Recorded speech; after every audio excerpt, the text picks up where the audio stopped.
প্রথমে আমরা জেনে নেই হজ কত প্রকার। হজ হচ্ছে 3 প্রকার। হজ কয় প্রকার? আবার বলেন, কয় প্রকার? মনে রাখবেন, হজ হচ্ছে 3 প্রকার।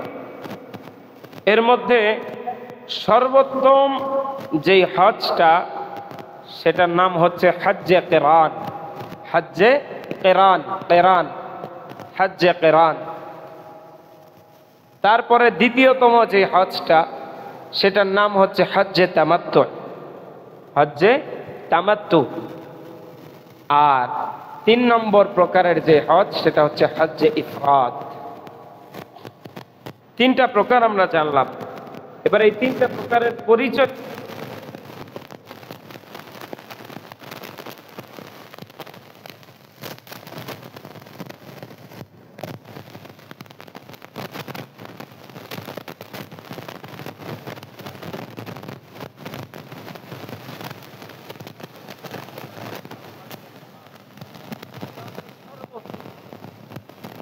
হজটা হচ্ছে সর্বোত্তম।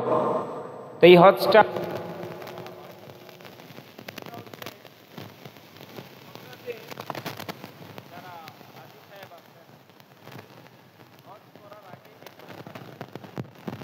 ইহরাম বাঁধতে হয়। হজ্জে কিরান ওই হজকে বলা হয় যেই হজের মধ্যে উমরা এবং হজের ইহরাম একসাথে বাঁধা হয়। উমরা এবং হজের ইহরাম একসাথে বাঁধা হয়। অর্থাৎ আপনি যে বাংলাদেশ থেকে রওনা দিচ্ছেন, তখনই আপনি উমরা এবং হজের ইহরাম একসাথে বেঁধে নিলেন। অর্থাৎ আপনি ওখানে গিয়ে হজ উমরা করবেন। অনেকে আগে চলে যায় না, হজের সময়ের মোটামুটি আগেই তো যায়। যেমন ধরেন, এই তো গত 30 তারিখ থেকে বাংলাদেশ থেকে ফ্লাইট যাওয়া শুরু হয়েছে। তো এই 30 তারিখ থেকে যারা গেছে, না 29 তারিখ থেকে সম্ভবত, তো এই 29 তারিখ থেকে যারা গেছে তারা তো মোটামুটি হজের আরো 1-1.5 মাস আগে থেকে চলে গেছে, তাই না? এখন এই সময় যখন যাচ্ছে, তখন থেকেই সে নিয়ত করলো। নিয়ত করতে হয়, 2টা নিয়ত করতে হয়, অর্থাৎ উমরা এবং হজ। কেউ যদি এই নিয়তে ইহরাম বাঁধে, তাহলে সে উমরা করার পরে এমনিতে স্বাভাবিকভাবে উমরা করলে কাবা তওয়াফ করার পর, সাফা মারওয়া সাই করার পর, মাথা মুন্ডন করার দ্বারাই সে হালাল হয়ে যায়, ইহরাম থেকে হালাল হয়ে যায়। অর্থাৎ ইহরাম অবস্থায় যে সমস্ত বিষয়গুলো নিষিদ্ধ, ওই মাথা মুন্ডনের দ্বারা সে হালাল হয়ে যায়। নিয়ত করবে, একসাথে করছে, হজ এবং উমরার ইহরাম একসাথে বাঁধছে, তাহলে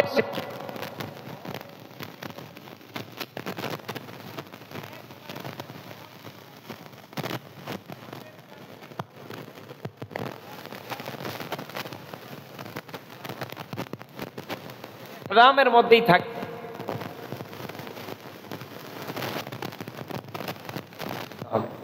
এজন্য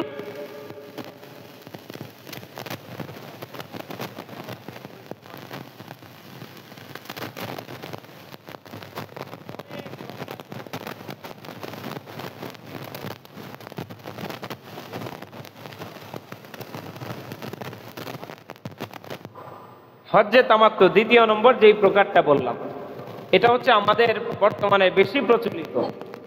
তামাত্তুটা সেটা হচ্ছে আপনি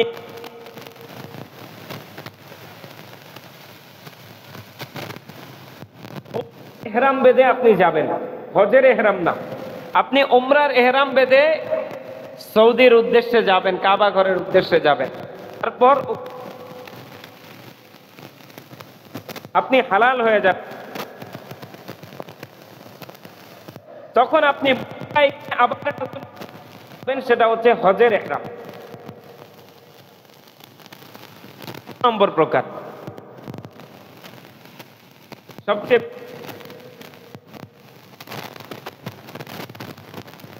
নিয়ত বাংলাদেশ থেকে যাবেন, ইহরাম বাঁধেন, আপনি শুধু হজে 3 প্রকার ভেদে 3 প্রকার হজ। বুঝতেই মনে হয় কথাগুলো বুঝতে পারছেন না? কষ্ট হচ্ছে? 3 প্রকার হজ। সর্বোত্তম হচ্ছে হজ্জে কেরান, যেটার মধ্যে আপনি হজ এবং ওমরার ইহরাম একসাথে বাঁধবেন।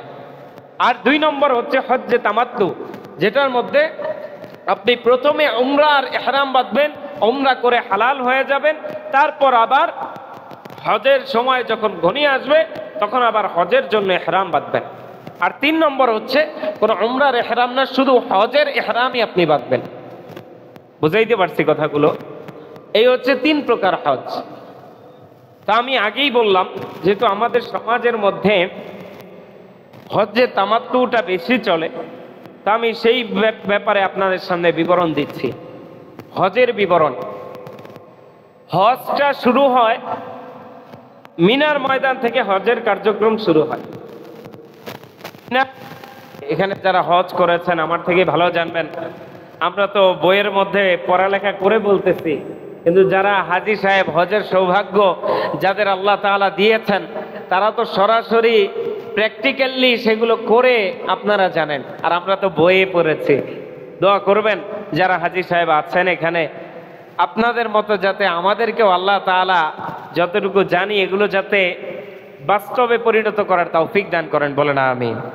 আরো জোরে বলেন না আমিন। তো যেটা বলছিলাম, হজ শুরু হয় 8 জিলহজ থেকে। কত তারিখ থেকে?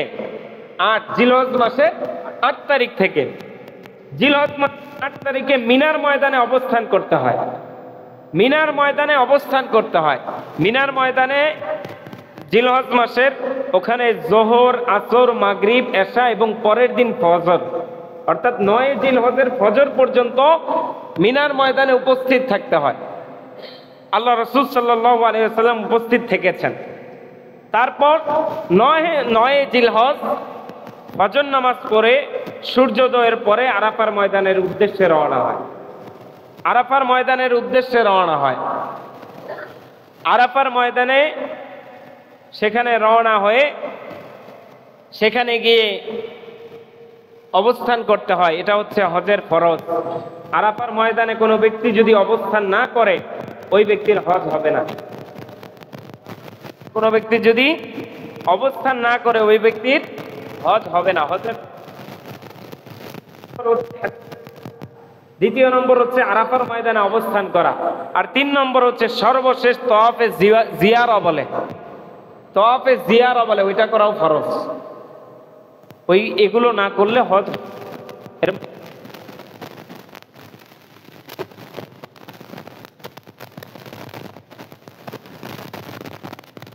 না করেন আপনার হজ হবে না।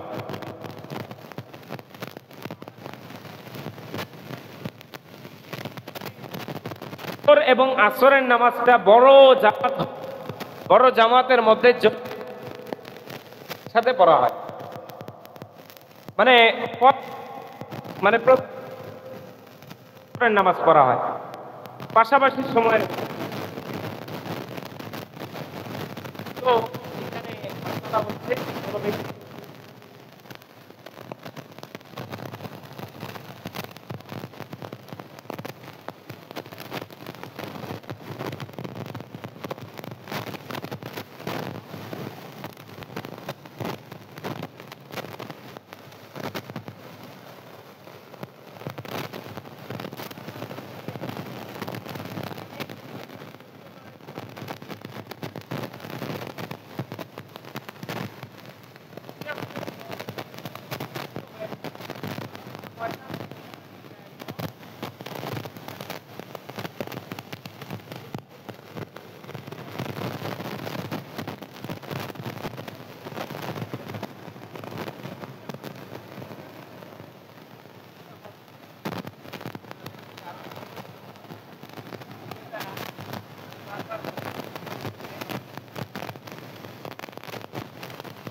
বাস্তবে আপনি ওই কাজটা করেছেন, দুইটার মধ্যে কিন্তু পার্থক্য আছে।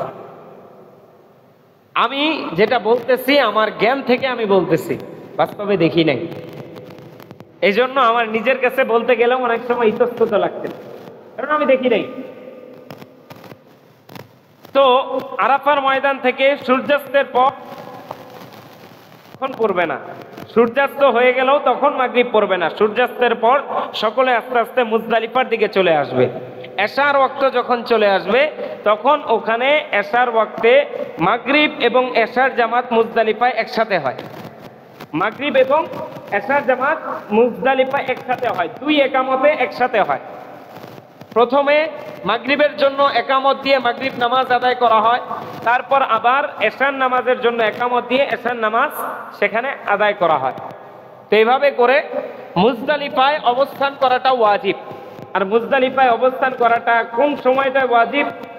সেটার মেইনলি ওয়াজিব সময় হচ্ছে সুবহে সাদিক থেকে নিয়ে 10ই জিলহজের 10ই জিলহজ। 9 জিলহজ তো আরাফার ময়দানে ছিলেন, 9 জিলহজ সূর্যাস্তের পরে মুজদালিফায় আসা হলো। তারপর এই সারা রাত্রি ওখানে থেকে ওয়াজিব সময়টা হচ্ছে, যেই সময়টা মুজদালিফায় থাকতেই হবে, সেই সময়টা হচ্ছে 10ই জিলহজের সুবহে সাদিক থেকে নিয়ে সূর্যোদয় পর্যন্ত। সুবহে সাদিক থেকে নিয়ে সূর্য ওঠা পর্যন্ত মুজদালিফায় অবস্থান করা ওয়াজিব। অনেক হাজী সাহেবরা এখানে একটা ভুল করে। কি ভুল? 10ই জিলহজ থেকে যেহেতু ওই জামরায় পাথর নিক্ষেপ করতে হয়, জামরায় কঙ্কর নিক্ষেপ করতে হয়। কঙ্কর নিক্ষেপ করছেন না হাজী সাহেব? কঙ্কর নিক্ষেপ করা লাগে 10ই জিলহজ। এই কঙ্কর নিক্ষেপ করার জন্য কঙ্কর একটা জায়গা আছে, বিশেষ জায়গায়, ওখান থেকে কঙ্করগুলো টুকায় নিয়ে আসতে হয়, সংগ্রহ করতে হয়।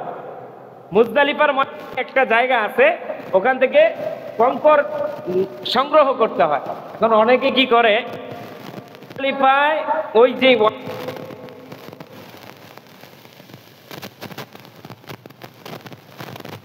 করতে ব্যস্ত হয়ে, খবরদার আপনাদেরকে জানাচ্ছি, হয়তো আমরা এই বছর যাইতে পারবো না, কোনো না কোনো সময় তো আল্লাহ কবুল করে নিতে পারে। এজন্য এগুলো নলেজে রাখা দরকার।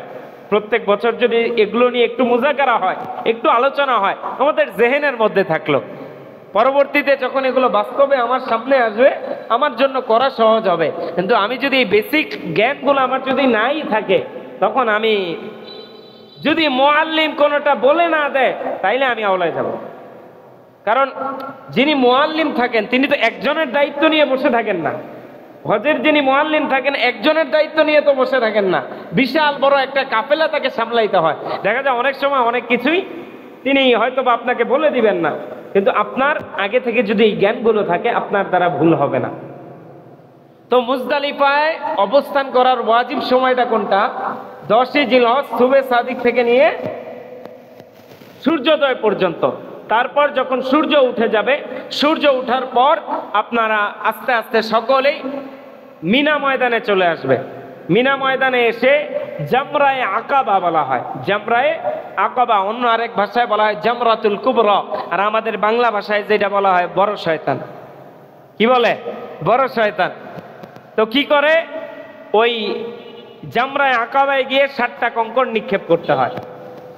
এই জামরা পর্যন্ত আসার আগ পর্যন্ত প্রত্যেকটা মুহূর্তে সকলের মুখে মুখে একটা তালবিয়া পাঠ করতে হয়, সেটা হচ্ছে লব্বাইক আল্লাহুম্মা লব্বাইক, লব্বাইক লা শারীকা লাক লব্বাইক, ইন্নাল হামদা ওয়ান নি'মাতা লাকা ওয়াল মুলক লা শারীকা লাক।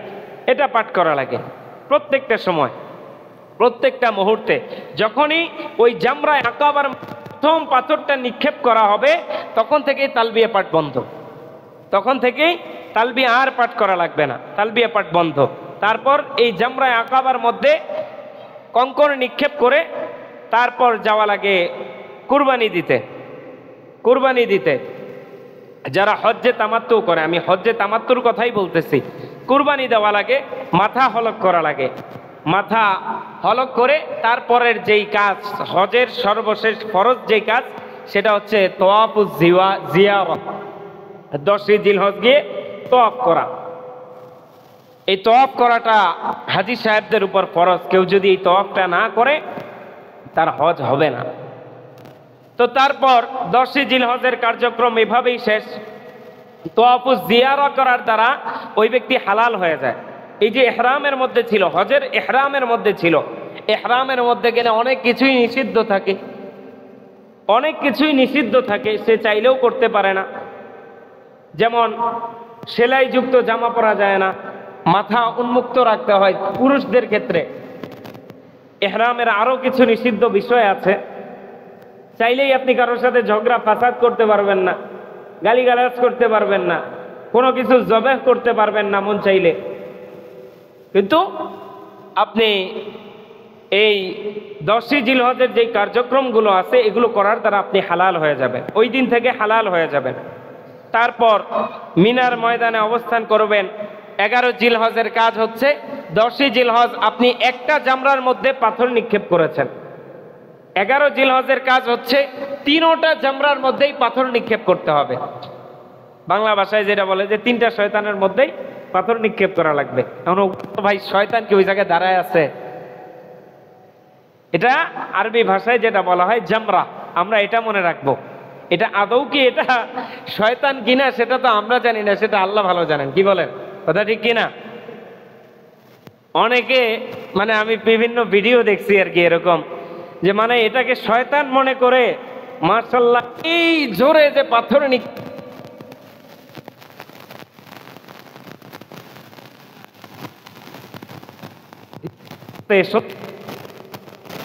বলে পাথর নিক্ষেপ করা।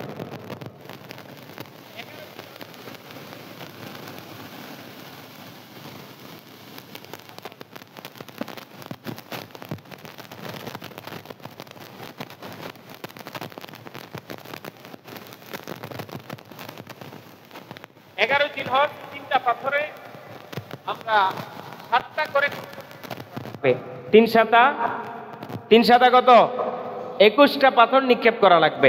ঠিক একইভাবে 12 তারিখে গিয়েও ওই 3টা জামরার মধ্যেই 21টা পাথর নিক্ষেপ করা লাগবে। ম্যাক্সিমাম মানুষ মিনার ময়দান থেকে 12 তারিখের মধ্যেই চলে আসে, মিনার ময়দান থেকে চলে আসে। এখন যদি কেউ অনাকাঙ্ক্ষিতভাবে মিনার ময়দানে 12 তারিখ থেকে যায়, 12 তারিখ রাত্রি যাপন করে, তাহলে ওই ব্যক্তির উপর 13 তারিখও ওই জামরাগুলার মধ্যে পাথর নিক্ষেপ করা লাগবে। বুঝাইতে পারছি? সর্বশেষ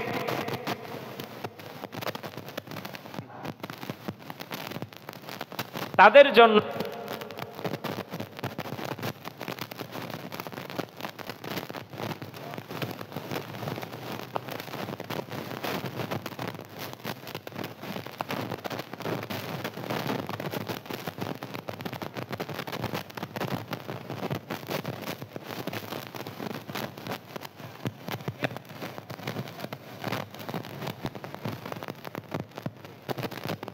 যাব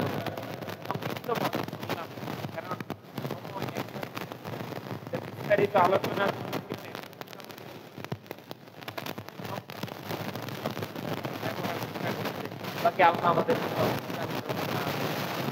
আমাদের সকলকে আল্লাহ তাআলা যে আলোচনাগুলো শুনলাম বাস্তবে রূপান্তরিত করার সামর্থ্য আমাদের দান করেন। বলেন না আমিন। আল্লাহ আমাদেরকে ওই কাবা সশক্তি দেখার মতো তৌফিক দান করেন, বলেন আমিন। কত হাদিস একটা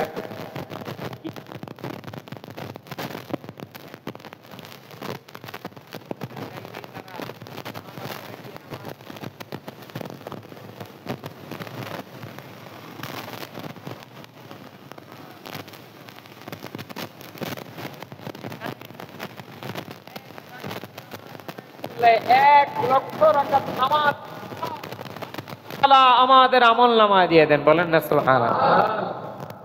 সেখানে যাওয়ার তামান্না আছে তো সবার? আমি সবার প্রতি একটা সাজেশন করব, আমি নিজেও এটা শুরু করেছি। যারা আছি এখানে আমাদের সামর্থ্য নাই, হজে যাওয়ার মতো সামর্থ্য আমাদের নাই, কিন্তু আমাদের পক্ষ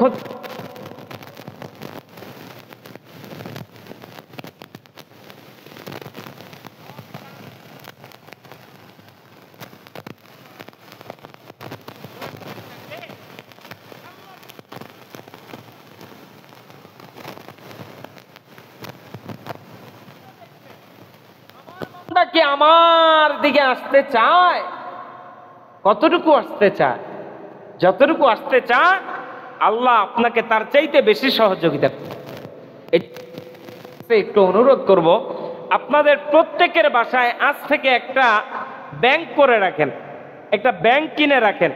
20 টাকার ব্যাংক কিনেন, অথবা আপনি বাসার মধ্যে একটা ডিব্বা কেউ যদি মাসিক ইনকাম করেন, আপনার মাসিক ইনকাম থেকে একটা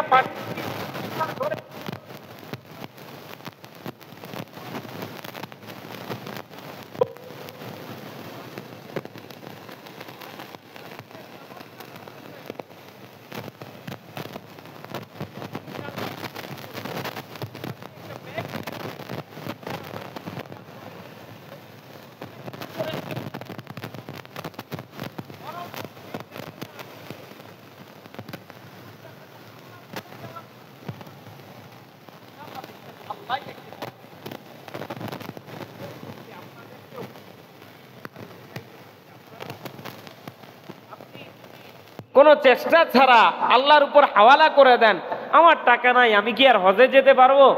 ভাই, এটাকে তামান্না বলে না, এটাকে তামান্না বলে না। আপনি যদি কারো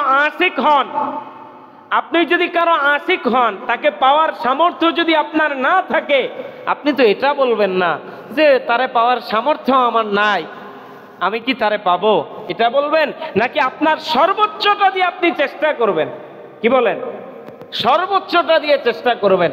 তো আমি আপনাদের সকলকে আরজ করব, যার যতটুকু সামর্থ্য আছে ওই ব্যাংকের মধ্যে জমান, আল্লাহর ওয়াস্তে জমান, আল্লাহর ওয়াস্তে জমান। যেই রাসূলকে ভালোবাসি, অন্তত যাতে এই তামান্না দিলের মধ্যে রাখেন, রাসূল সাল্লাল্লাহু আলাইহি ওয়াসাল্লামকে জীবদ্দশায় পাই নাই, অন্তত জিন্দা নবী, হায়াতুন নবী রওজায় শুয়ে আছেন, অন্তত রাসূলের রওজার সামনে গিয়ে যাতে একবার সালাম দিতে পারি, সেই চেষ্টা আমার জীবন দিয়ে হলেও আমি করব। কথা বলেন ঠিক কিনা? পারবো তো ইনশাআল্লাহ? আল্লাহ আমাদেরকে তৌফিক দান করেন, বলেন আমিন। ওমা তৌফিক ইল্লা বিল্লাহ। সম্মানিত হাজিরিন,